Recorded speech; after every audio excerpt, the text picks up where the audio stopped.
You're eating 6 meals a day, hitting your macros, drinking your protein shake right after the gym, and you still don't look like you train. Why? Because almost everything you've been told about eating for muscle and fat loss is either outdated, misapplied, or straight up wrong. And today I'm going to break it down using real science, not bro science that's been recycled on the internet since 2009. Let's start with the biggest myth that's wasting your time right now: meal frequency. For years, the fitness industry told you that eating 6 small meals a day would stoke your metabolism and keep you in an anabolic state all day long. Here's what the research actually shows. A 2010 study published in the British Journal of Nutrition found zero significant difference in fat loss or muscle retention between people eating 3 meals versus 6 meals per day when total calories and protein were matched. Your metabolism doesn't stoke like a fire.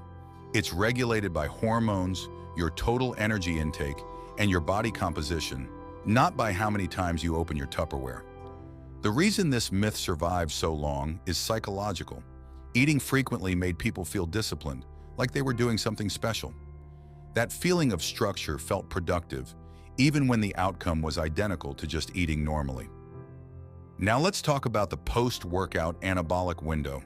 The idea that if you don't slam a protein shake within 30 minutes of your last rep, your gains will disappear into thin air. This one has been thoroughly dismantled.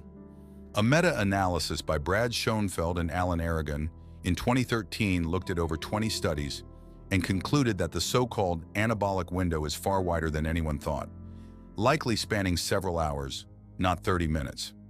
What matters far more is your total daily protein intake, which research consistently places between 1.6 to 2.2 grams per kilogram of body weight for muscle hypertrophy. If you're already eating adequate protein throughout the day, missing that post-workout shake by an hour changes almost nothing. Your muscle cells are not impatient toddlers. They don't throw a tantrum if you don't feed them immediately. Now here's where psychology comes in hard, because the fitness industry exploits something called the effort heuristic. A cognitive bias where your brain equates how complicated or effortful something is with how effective it must be. 6 meals, specific timing, complicated supplement stacks. All of this creates the illusion of a sophisticated system, which makes you feel like you're doing more than someone who just eats sensibly. But the data doesn't support the complexity. Simplicity, consistency, and adherence are what actually produce results over time. Let's destroy another one: the idea that you need to eat less fat because fat makes you fat. This was the nutritional dogma of the 1980s and 1990s, and it caused a health crisis. Dietary fat does not directly convert to body fat. Fat gain happens through a caloric surplus, period. Fat is actually essential for testosterone production. A 2021 review in Nutrients confirmed that very low-fat diets are associated with significantly reduced testosterone levels in men, which directly undermines your ability to build muscle. You need fats, specifically monounsaturated and polyunsaturated fats, from sources like olive oil, avocados, eggs, and fatty fish. Cutting them out to stay lean is one of the most counterproductive things a natural lifter can do. Now let's talk about carbohydrates, because the low-carb and keto movement has convinced millions of people that carbs are the enemy of a lean physique. Here's the actual physiology. Carbohydrates are your primary fuel source for high-intensity resistance training. When you lift weights, your muscles run on glycogen, which comes from carbohydrates.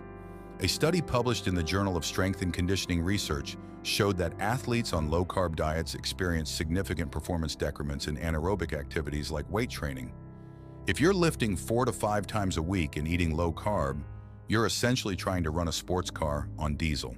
You feel sluggish, your strength stalls, your recovery suffers, and then you blame your genetics when the real issue is your fuel source. Carbs around your training window, before and after, are not optional if performance and muscle growth are your goals. Now, psychologically, why do people keep falling into these diet traps even when evidence exists against them? It comes down to identity and tribalism. Once someone adopts a dietary label, I'm keto, I'm intermittent fasting, I'm carnivore, That label becomes part of their identity. Challenging the diet feels like an attack on them as a person. This is called belief perseverance, and it's a powerful cognitive mechanism that keeps people locked into ineffective behaviors long after the evidence has moved on. The antidote is to build your identity around principles, not protocols. Be someone who follows evidence, adjusts based on results, and measures what matters, rather than someone who defends a dietary tribe on social media. Let's also talk about protein sources, because not all protein is equal when it comes to muscle building. The concept of leucine threshold is critical here. Leucine is the amino acid that most directly triggers muscle protein synthesis, and you need roughly 2 to 3 grams of leucine per meal to hit the threshold needed to maximally stimulate MPS. Animal proteins like chicken, beef, eggs, and dairy are naturally leucine dense. Plant proteins like rice or pea protein are lower in leucine, which is why vegans and vegetarians need to either consume larger portions or combine sources strategically to hit that threshold. This isn't anti-plant, it's just biochemistry. And processed protein bars in cheap supplements often have inferior amino acid profiles compared to whole food sources. So don't replace meals with a bar that tastes like a chocolate tire. Here's the practical summary of everything you need to actually eat like a serious lifter. Hit your total daily protein somewhere between 1.6 and 2.2 grams per kilogram of body weight.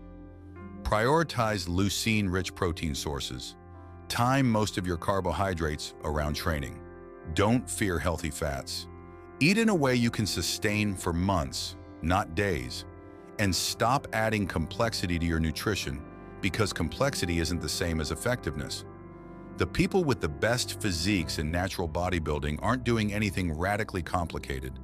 They're doing the basics with extraordinary consistency, and they've built an identity around discipline and evidence, not around the latest dietary trend their favorite influencer posted. Your body doesn't care about your diet label. It cares about the calories you eat, the protein you give it, the training stimulus you apply, and the sleep you allow it for recovery. Everything else is noise, and the faster you cut through that noise, the faster you'll actually see the physique you've been working toward. Stop eating like it's complicated, because it's not.